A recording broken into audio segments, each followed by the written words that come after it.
उसके बाद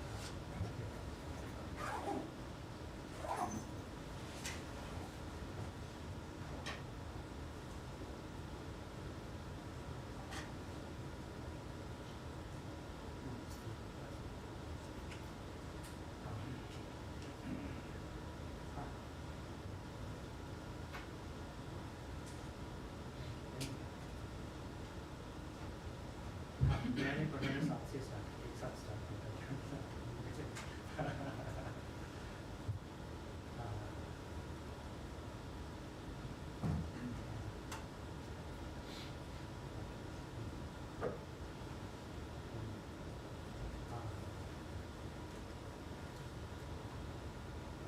तो उसने ट्रायल स्टार्ट किया, मैंने दिल्ली जू से स्टार्ट किया था एनडीएमसी दिल्ली जू and start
Good afternoon, everybody.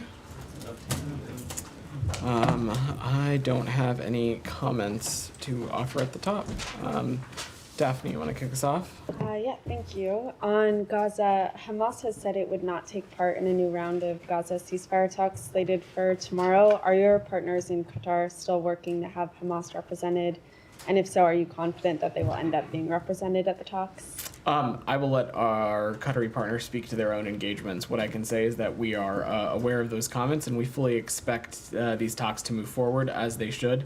And our point of view is that all negotiators should return to the table and bring this deal to conclusion. It is far time for the remaining hostages to be released, which of course include American citizens, and bring relief to the people of Gaza under the deal that is now on the table. How can they move forward and make progress if Hamas is not there? So, as I said yesterday, our Qatari partners have assured us that there will be representation from Hamas, and I will let them, of course, speak to that, but I'm not going to get into more specifics beyond that.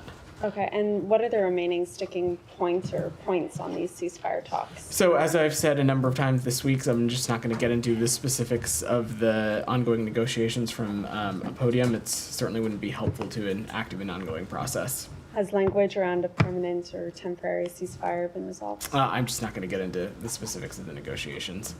Jenny, go ahead. Can I try to follow up on Daphne's question? Hamas said they'd be willing to negotiate afterwards if there's a serious response from Israel. How does the U.S. take these comments? So, look, I spoke to this a little bit this week when President of the United States, the President of Egypt, and the Emir of Qatar put out that statement last week. We saw very quickly that the government of Israel confirmed that their team was going to be present and will be at the ceasefire talks that are starting tomorrow, and that they are prepared to finalize the deals that are on the table. I'm not going to get into more specifics beyond that, and we'll just leave it there. Does the U.S. consider the proposals from the Israeli government to be keeping in the spirit of what the president outlined at the end of May? So our point of view is that the contours that the president outlined at the end of May very much continues to be what is shaping this conversation. But beyond that, I'm just not going to get into the specifics of the negotiations. Sean, go ahead.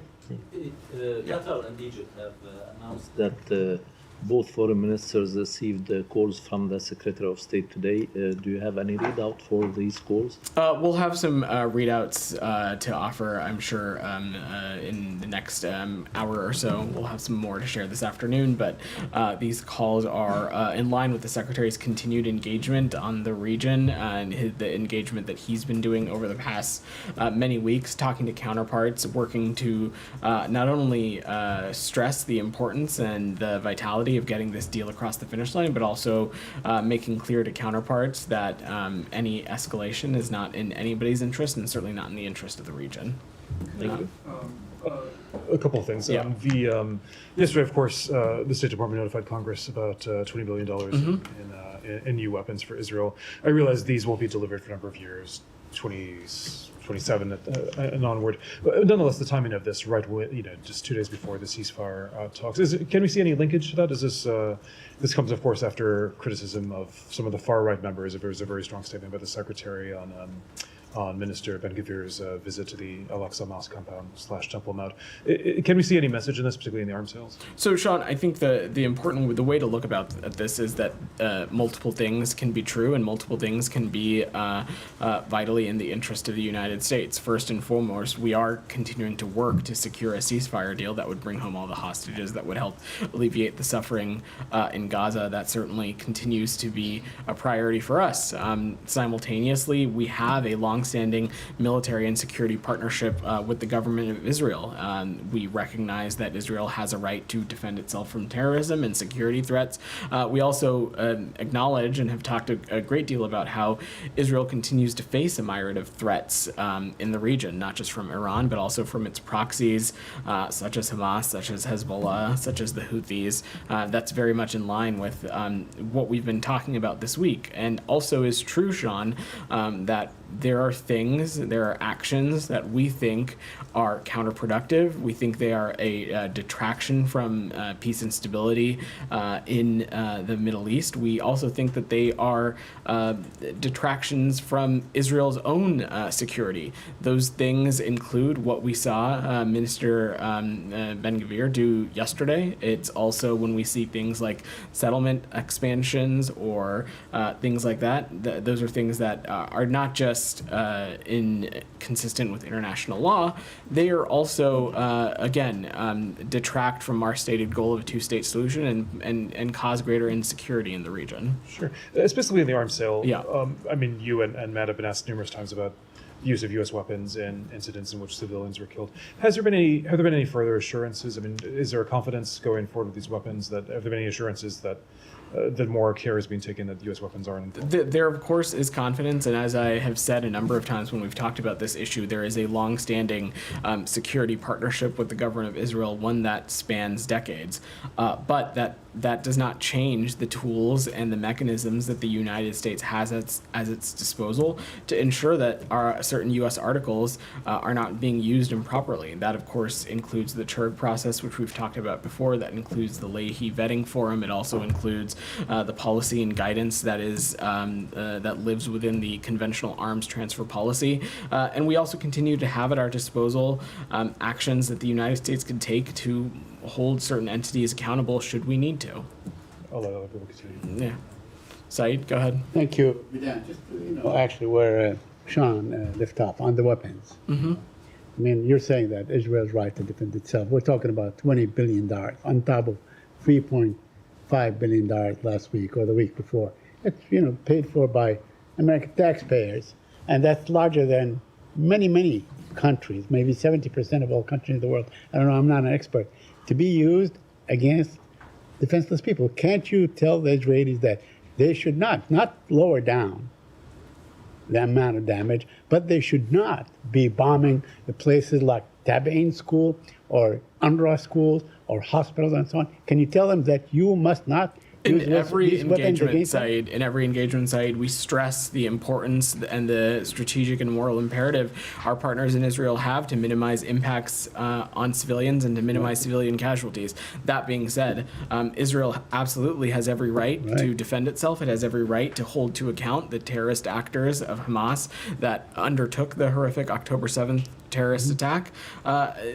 And Israel has also every right to defend itself from other malign actors in the region, whether it be Iran, whether it be Hezbollah or the Houthis or otherwise. Does Israel have a right to use Palestinians as human shield, as was reported in Haaretz? Are you aware of that report? I've seen that report. I've seen Do you have any comment on that report? Is there any way for you to confirm it? I've seen that report, Saeed. They are these reports, they are disturbing, and we would urge Israel to immediately and transparently investigate these allegations and hold any potential perpetrators accountable.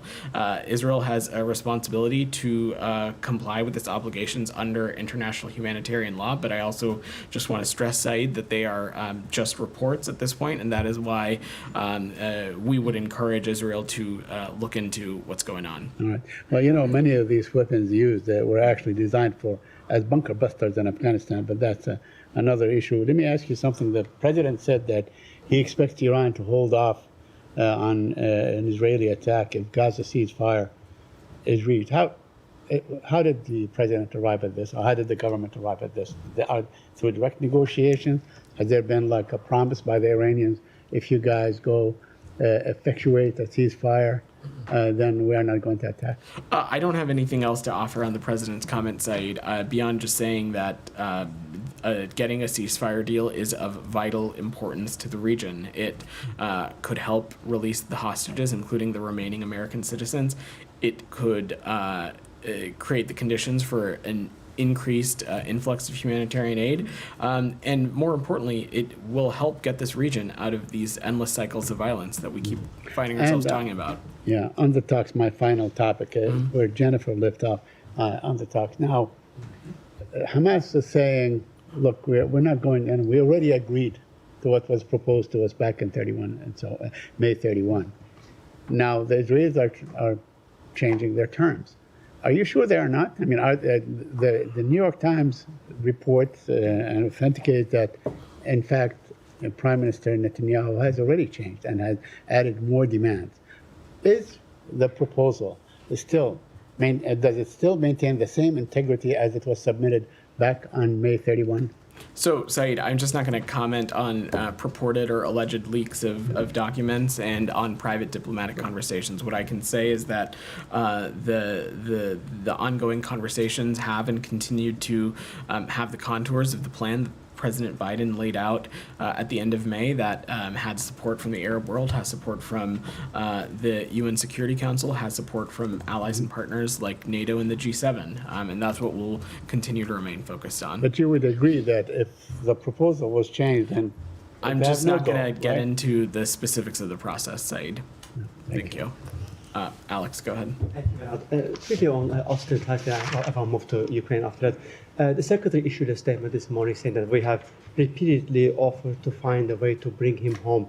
And of course, can you please provide with more details demonstrating what you mean by that? When I'm did you not offer going to. whom and when last? I'm not going to do that, Alex, for the very reason that these are issues are sensitive. What I can say, and I will just echo what the Secretary said, is that for more than a quarter of his life, Austin has been separated from his family and held in unknown conditions. We know that the Syrian government has held Austin, and we have repeatedly offered to find a way to bring them home. We also believe that the Syrian government can help end Austin's captivity and provide an accounting of not just his whereabouts, but the fate of other Americans who went missing in Syria. And this is something that is so personal to not just Secretary Blinken, but also personal to President Biden. And this is something that we're going to continue to work around the clock. Just so we understand the timing, by saying we, you mean this administration has offered you in the past 3.5 years. Is that the case? That is correct. Thanks so much. Yeah. On Ukraine, with Assistant Secretary O'Brien being in Kiev, can you give us basically latest update? Do you have better sense of the situation on the ground? Look, Alex, our engagement with Kyiv and Assistant Secretary O'Brien's visit continues to be in line with this administration's long support of our Ukrainian partners. I understand he had a number of government-to-government engagements on ways in which we can continue to support our Ukrainian partners. As you saw, I think late last week, we announced another presidential drawdown authority, and I expect we'll continue to stand shoulder to shoulder with our Ukrainian partners. I don't have any announcement or anything to preview right now, though. On the issue of the question of untying Ukrainian hands, I've been raising the past couple of days, and your answer has been, basically this is based on the situation on the ground, military situation.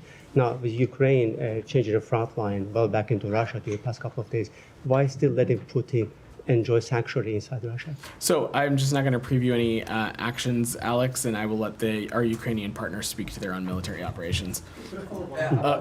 Get one on Ukraine, then I'll go back to that row. Go ahead. Just the Ukrainians said today they're going to have some sort of buffer zone in presumably in Russia, but the Russian-Ukrainian area. I mean, this is something that's tried in other parts of the world. Does the U.S. have any stance on this, particularly when territorial integrity is what the U.S. is? I don't have any immediate reaction, Sean. I'd have to have our team look into further what exactly our Ukrainian partners are referring to and what the contours of such a plan would be. So I'm happy to check and get back to you. Thanks. Sure. Go ahead.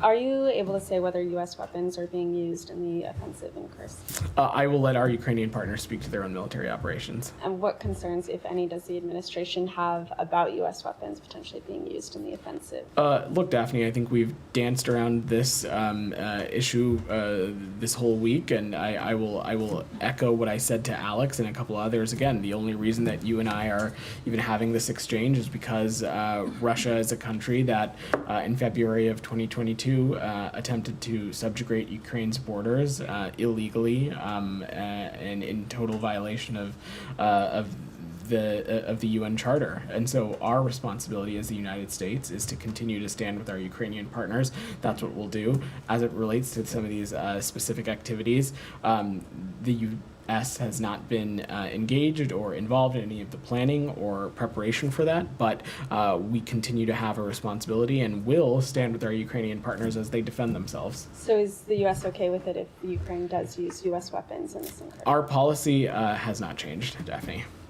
Shannon, go ahead. On Russia, an American national, Joseph Tater, was detained by Moscow for allegedly starting a fight in a hotel. Do you have any information on this case? And is there any indication that Russia is looking to pick up another American for leverage? I don't have specifics, Shannon, given privacy concerns. What I can say is that we're aware of these reports of another American citizen being arrested in Russia, and we're working to get as much information as we can, working to ascertain the consular situation and see if consular access is available, but I don't want to speculate beyond that. And on a separate topic, Yeah. if I can, Hunter Biden's legal team has confirmed that he reached out to the U.S. ambassador to Italy when his father, the current president, was vice president, about potentially closing a lucrative deal for Burisma. Do you have any information on that? Can you confirm that what Hunter Biden's legal team is saying, that there was no meeting, nothing productive came from that outreach? So, look, I will. The department would defer to Mr. Biden's representatives on any questions as it relates to his correspondence. I will say that the documents that you're referring to were released as part of an ongoing Freedom of Information Act request, and as consistent with longstanding department policy, we will be. Those documents will be made available to the public in the coming weeks. We do not have any additional perspective to offer on the production of these documents, given that it is tied up and as part of ongoing litigation. But broadly, let me just say, individuals from all over the world and from varying sectors seek counsel, advice, information from our ambassadors and principal officers at our embassies and consulates around the world. The department takes every responsibility to evaluate those requests on their merits, and we act appropriately. And on those documents, the timing, the New York Times has been seeking them for quite a while. They were only released after the president announced he won't seek re-election.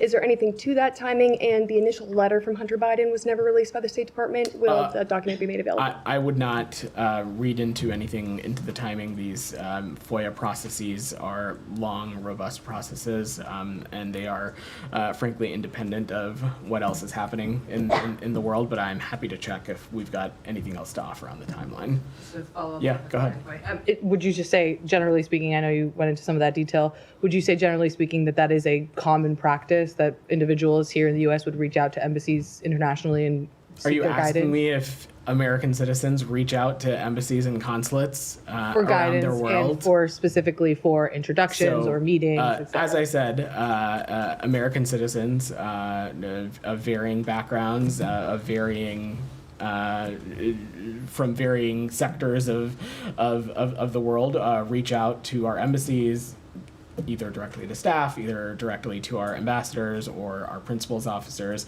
seeking advice, seeking help, seeking a question, looking for information, looking for a question answered. And the department, we look at that and we act on those based on the merit, and we act appropriately in every instance.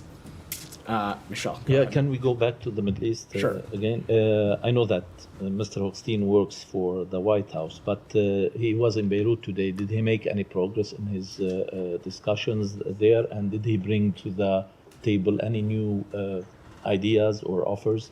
Again, I'll let, as you so note, Mr. Hochstein works at the White House, and I will let them speak to any specifics as it relates to travel. But senior administration officials across this government are laserly focused, whether they work here at the State Department or elsewhere, on doing everything they can to get this ceasefire deal across the finish line, or doing everything they can to de-escalate tensions and make clear to any relevant actor that escalation is not in anybody's interest. On Iran, Yeah. a cyber attack targeted the central bank of Iran today and the bank's sector. Do you know who was behind the attack, and do you have any comment on that? I don't have any information there, Michelle. And on Lalit. Sudan, too. Okay. On Sudan, Yeah. if you don't mind, what do you expect from the Switzerland talks on Sudan in the absence of the SAF? And why did the U.S. insist on inviting UAE to the talks when SAF considers it involved in the conflict? So today's opening session included international and technical partners. That included representatives from Switzerland, the Kingdom of Saudi Arabia, Egypt, the UAE, the African Union, the United Nations, and we are there with a laser focus on ensuring that the SAF and RSF comply with their Jeddah commitments. In the Jeddah Declaration, both the SAF and RSF committed to expanded discussions to achieve a permanent cessation of hostilities. We call on both sides to honor these commitments and to participate in Switzerland. What is happening in Sudan right now is one of the most dire humanitarian situations in the world, and so there is a moral responsibility for the United States and other like-minded partners to try and come together and see what else can be done to help alleviate that situation. I'm not going to get ahead of the talks beyond that, but these talks are going to move forward, and we expect them to continue. Lala, there's a What couple about more on the Middle East. Let me get to that, and then we What can come about back the to UAE, Vedant? Why did the US invite the Michelle, UAE? there are a number of relevant countries who have a vested interest in seeing a cessation of hostilities in Sudan, and so it's, we welcome any country that shares that like-minded goal to participate. Nadia. Just very sorry. Yeah. Do you expect the Sudan forces to come eventually? We have stressed that they have a responsibility to be there, and we'll continue to make that clear, but I don't have any updates on that. Nadia, go ahead. Thank you. In an interview with AP, a spokesman for Hamas said that he does not believe that the U.S. is an honest broker. And Well, the he United said- States doesn't think Hamas is an honest broker. Okay. So basically, if he says that, and he said that they accepted the president proposal, but you guys are not willing to publicly criticize the Israelis, especially Netanyahu, who obstructed these deals many times. Why do you believe that Hamas now is the onus on them to show up in this negotiation? What makes you confident that they have to come? I'm not They going declare to. they're not going to come. Nadia, I know you were a couple minutes tardy. I'm not going to get into the specifics of the negotiation process. What I can say is that our partners in Qatar have spoken to us about making sure that there is representation from Hamas so that these talks can go forward. I'm not going to get ahead of that process. I spoke a little bit about that this week as well. More importantly, though, what is vital here and what no one should lose sight of, whether it's Israel, whether it's Hamas, whether it's any entity, is that this deal is so vitally important for the region and its future. When we are talking about the release of the remaining hostages, including American citizens, we're talking about doing whatever is possible to get an influx of additional humanitarian aid, but also creating the diplomatic conditions to have serious conversations about the future of the region and getting us out of these endless cycles of violence. Okay, considering that we've seen so many U.S. diplomats in the region, including Brett McCarthy in Cairo and Hofstein in Beirut and William Burns in Doha, and there was talk about the secretary adding into this trip. How do you see success and failure, considering the intensive efforts that the U.S. government is putting on this Nadia, what negotiation? we are laserly focused on is doing everything we can to get this deal finalized, agreed upon, and across the finish line. And you have officials across the administration focusing on that. I will let various other entities speak to their own principles travels, but the secretary, as you know, we spoke a little bit about it as you were walking in. He's had a number of calls this morning that we'll read out in more detail later, but also has been working the phones over the past many weeks with a clear message to anybody who's on the phone with that this ceasefire deal is of vital importance and we need to do everything we can to get it done, and that escalation is in no one's interest and certainly not in the interest of the region. Okay, and just finally, I Yeah. don't know if you answer this question or not, but you often condemn Hamas for using Palestinians as human shields, and there is this big investigation now by an Israeli newspaper saying that the Israeli army has systematically using Palestinians as a human shield because they believe their lives is superior to the Palestinians. So do you condemn the Israelis for using Palestinians for the same purpose that you condemn Hamas? So your colleague Saeed raised this issue before you walked in, and I will just echo that these reports are incredibly disturbing, and we urge Israel to immediately and transparently look into these allegations and hold any perpetrators accountable. But I also just want to stress, as I did with Saeed, that these are just reports at this point, and so what we would call on is for Israel to look into this this and ascertain what's actually So going what's on. make these reports and the Israel and Hamas using Palestinians as human shields as fact on the ground? There Because is- you're not there and you don't really verify. Nadia, we know with incredible certainty that Hamas has a clear track record of using civilian infrastructure and protected facilities as areas of operation, as bases, and using as civilians as human shields. That is not hyperbole. Can I follow up Sure. on this, Hamas using civilians as human shields? 2 weeks ago, I asked you about a photo of Israeli soldiers posing in front of the Turkish-Palestinian Friendship Hospital, and there were also reports that the IDF was using this hospital as their military base. I asked you about this, and you responded by saying that, you asked Israel for further information. Did they get back to you? Do you have any updates on I don't have any specifics to offer as it relates to that at this time, but I will just echo what I said then, in that any kind of violent or kinetic activity so close to a hospital, we certainly would take issue with. But Hamas, of course, does have a track record of using civilian infrastructure, including hospitals, as bases of operations. As it relates to what is happening in that picture or the specifics around that operation, I will let our partners in Israel speak to. Can I just follow up on some of that? Yeah. In the absence of this ceasefire for hostage release agreement, can you give us an update on what you think the achievements of Israel's military campaign in Gaza are? Pardon, Tom. Sorry, I couldn't hear. Do you have an update on what you believe the achievements of Israel's military campaign in Gaza are? So, Tom, it's really not for me to speak to the IDF's achievements or not. They have every right to not just defend themselves, but to hold the terrorist perpetrators of October 7th to account. They also, we share their stated goal of defeating Hamas, and that continues to be what we're focused on as well. In part of when we talk about the future of the region, when we talk about what we want to see for the region and the diplomacy that we hope a ceasefire can unlock, we talk about ensuring that the Gaza Strip can no longer be a springboard of terrorism on the Israeli people. And part of that includes the defeat of Hamas. And that is a line of effort we, of course, support. I mean, I asked the question because it was the 29th of May that the Secretary said it was appropriate to ask how incremental gains against Hamas stacked up against what he described as the unintended but horrific consequences of military action when you're going against people who are embedded with civilians. That was after the deaths of at least 45 people in a tented encampment after an Israeli airstrike. I mean, we've now had reportedly more than 100 people killed in a school in Al Tabin over the weekend. So are the Israelis making anything more than incremental gains? I mean, it's 2.5 months since then. Tom, I will let our partners in IDF speak to their own operations and any progress they're making. What I can say, though, is that the points you raise just further underscore the critical nature of why we're so focused on getting a ceasefire deal across the finish line. It's important that we think that it is truly the only lever left when it comes to stopping the suffering, stopping the endless Is it the loss only of lever, life. a ceasefire? It's not. I mean, you have leverage in terms of stopping arms to Israel. So, Tom, we have a long-standing security relationship with Israel, and it's totally appropriate if you and others would feel that maybe that perhaps shouldn't be the case. But Israel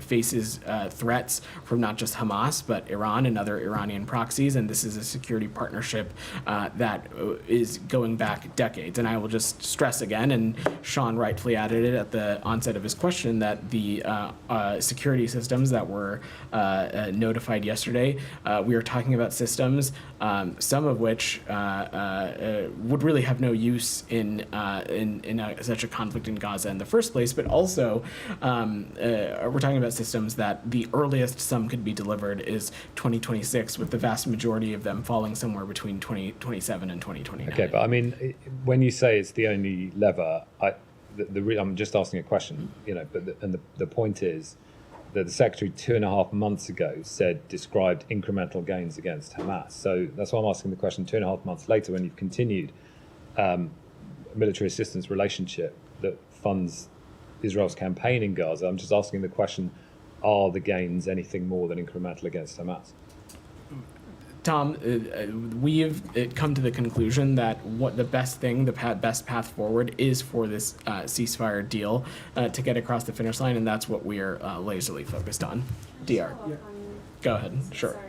Several U.S. officials have said that it's actually not possible to achieve total victory in defeating Hamas.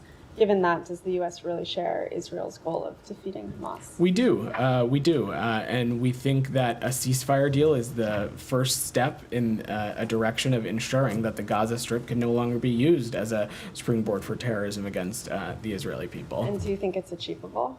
Again, I will let our Israeli partners speak to their own operation, but we are committed to doing everything we can to make sure that we get this region out of this endless cycle of violence, and that, the Gaza Strip can no longer be used as a launching pad for terrorism against Israel.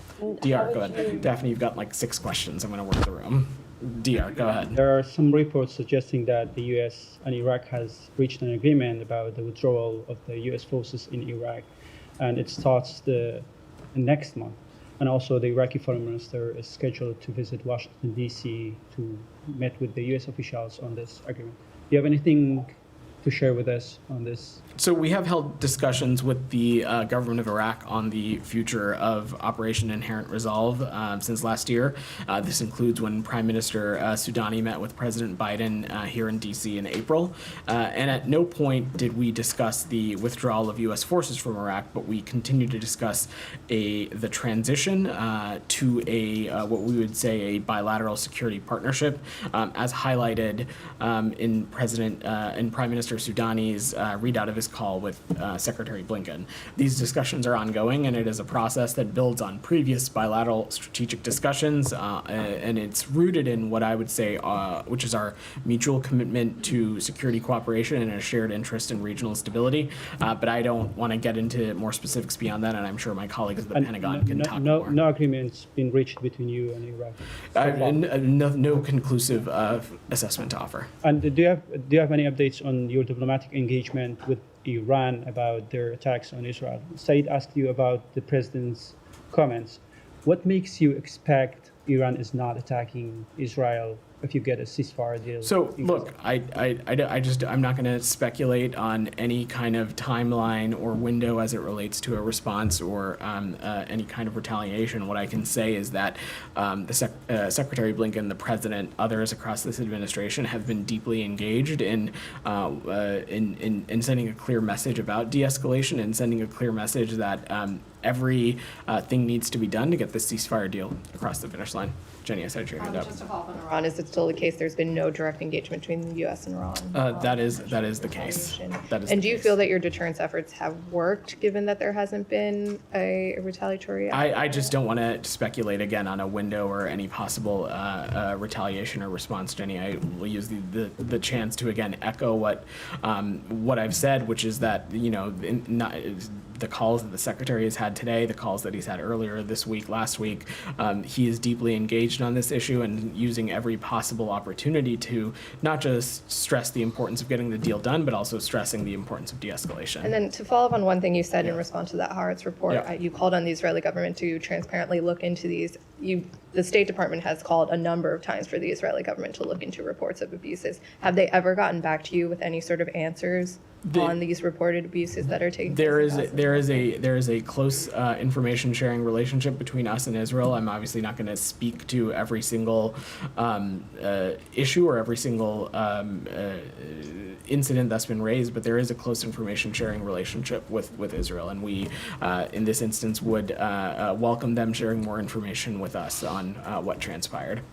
Lalit, go ahead. Thank you. I wanted to check with you if U.S. is in touch with India on 2 specific issues in the region. One, Bangladesh, development in Bangladesh, the security situation, human rights issues, and the restoration of democracy in that country, and also about Prime Minister Modi's trip to Ukraine later this month.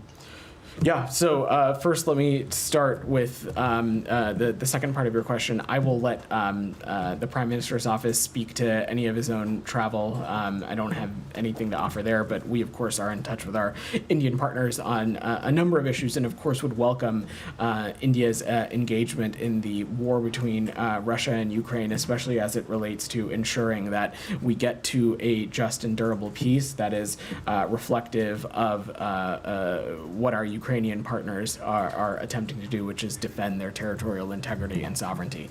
On the topic of Bangladesh, we have been in touch with our Indian partners as well as other countries in the region to discuss recent events. I'm not going to get into private diplomatic discussions, but we continue to push for an end to violence in Bangladesh, as well as continue to push for accountability and the respect for rule of law. A quick follow-up on Bangladesh. Over the weekend, two Indian American congressmen, Radha Krishnamurthy and Sri Thaneda, wrote separate letters to Secretary Blinken, seeking his intervention and help in protecting the lives of Hindus in Bangladesh. Has Secretary received those letters? Is he addressing the issues raised by these two congressmen? So what I can say is that we engage with partners in Congress regularly. I'm not going to get into specific letters or engagements, but let me just note that the interim government, we welcome Dr. Yunus's call for calm and an end to the recent violence of the new, and as well as we welcome the new government's focus on restoring security and the protection of members of minority communities as well. One more on India. Yeah, go ahead. On annual 2+2, given that the Secretary has a very tight schedule this year and elections are happening, do you think the 2+2 will happen this year or will it push to next year? Oh man, Lalit, you're asking me to look into a crystal ball of what travel and engagements we might have over the next 5-6 months. I don't want to speculate. What I can say is that when it comes to our partnership with India, it is robust. It is one that we are focused every day on growing and strengthening, and it's something that I know is shared by our colleagues at the Department of Defense.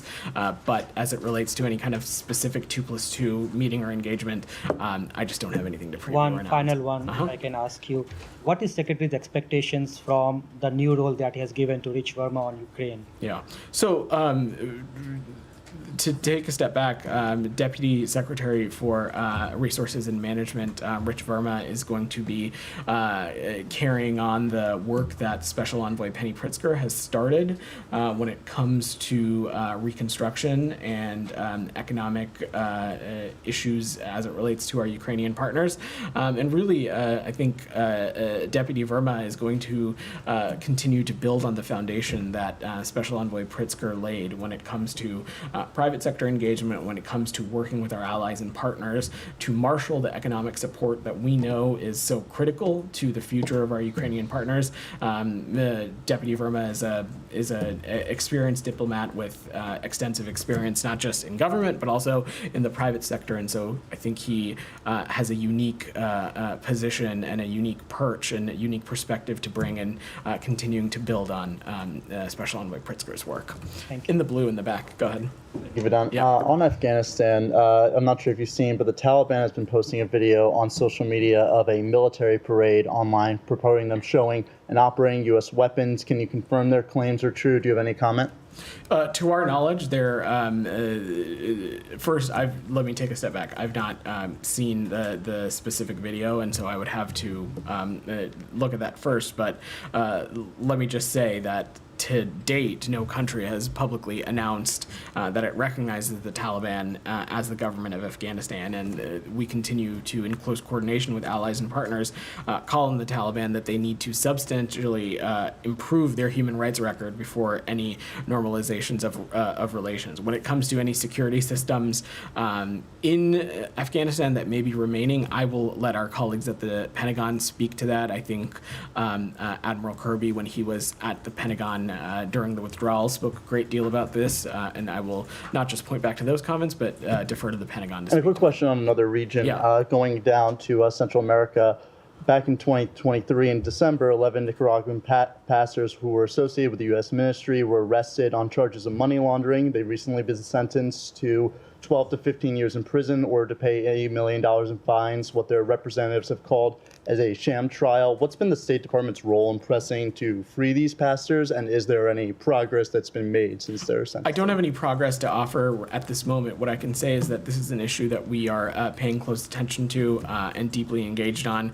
The United States maintains that the Nicaraguan government unjustly holds 13 individuals affiliated with the evangelical organization Mountain Getaway in Nicaragua, and believe that they are being held solely for exercising their right to freedom of religion or freedom of belief. But I don't have any updates for you there. Go ahead. Me? Yeah. You. Yeah, thank you. A spokesman for Iran's mission to the UN told the Washington Post that his government has no intention or motive to interfere in the U.S. presidential election. Is he telling the truth? Well, a report from our Office of National Intelligence would certainly say otherwise. Look, we have long spoken about how Iran has had lines of efforts to maliciously influence elections, not just here in the United States, but elsewhere. It's something that we are consistently vigilant about. As it relates to the United States specifically, I'm happy that I'm sure colleagues at the FBI and Department of Homeland Security would be happy to speak to some of those deterrent lines of efforts. Just a follow-up, what can foreign states like Iran, Russia, or China expect if they interfere in the U.S. election process? Have they or will they be warned or sanctioned for trying to undermine the American public's confidence in elections and exacerbate political polarization? So I'm not going to preview any actions that the United States may or may not take, but with any country, we have been clear and we have been vigilant about stressing to them that they should not maliciously interfere in our elections. Ben, go ahead.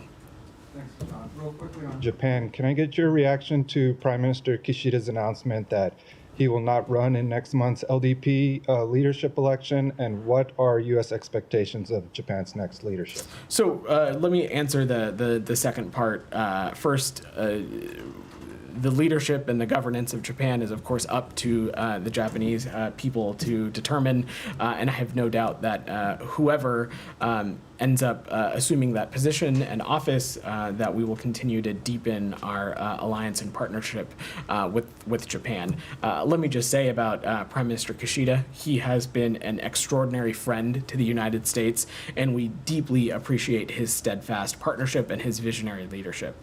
Under his leadership, the Japan and U.S. alliance has been brought to greater heights, and it is truly evolved into a global partnership where we stand shoulder to shoulder with each other, promoting our shared values and interests. His April visit to Washington, D.C., where he met with the president, where he spoke to Congress, very clearly highlighted this, and we were very proud to work with Prime Minister Kishida on during his tenure at the G7, as well as issues surrounding condemning Russia's war against Ukraine. All right, thanks everybody. One more region. Oh, sure, go ahead. Just Thailand. Yeah. Your favorite. Everybody loves Thailand, but the very different political process than in Japan. The Constitutional Court has sacked the Prime Minister over the appointment of a minister who had a conviction. I'm not asking you whether the U.S. thinks that people with convictions can run for office, but in terms of this, in terms of the political situation in Thailand, this comes after the most popular politician, Mr. Pito, is also disqualified. Yeah. Does the U.S. have any broader concerns about Thailand? So I saw what you did there. Now you asked that question. We are. Let me just take a step back, though, to say that we are aware of today's ruling by the Thai Constitutional Court to dismiss Prime Minister of Thailand and the entire cabinet. We are eagerly waiting and look forward to the selection of not just a new prime minister, but also a smooth transition of power. Our commitment to the U.S.-Thai alliance and partnership does not change. There's a shared history here, shared interests and common values between both of our countries, and so we will let this process play out, and I don't want to get ahead of that. All right, thanks everybody.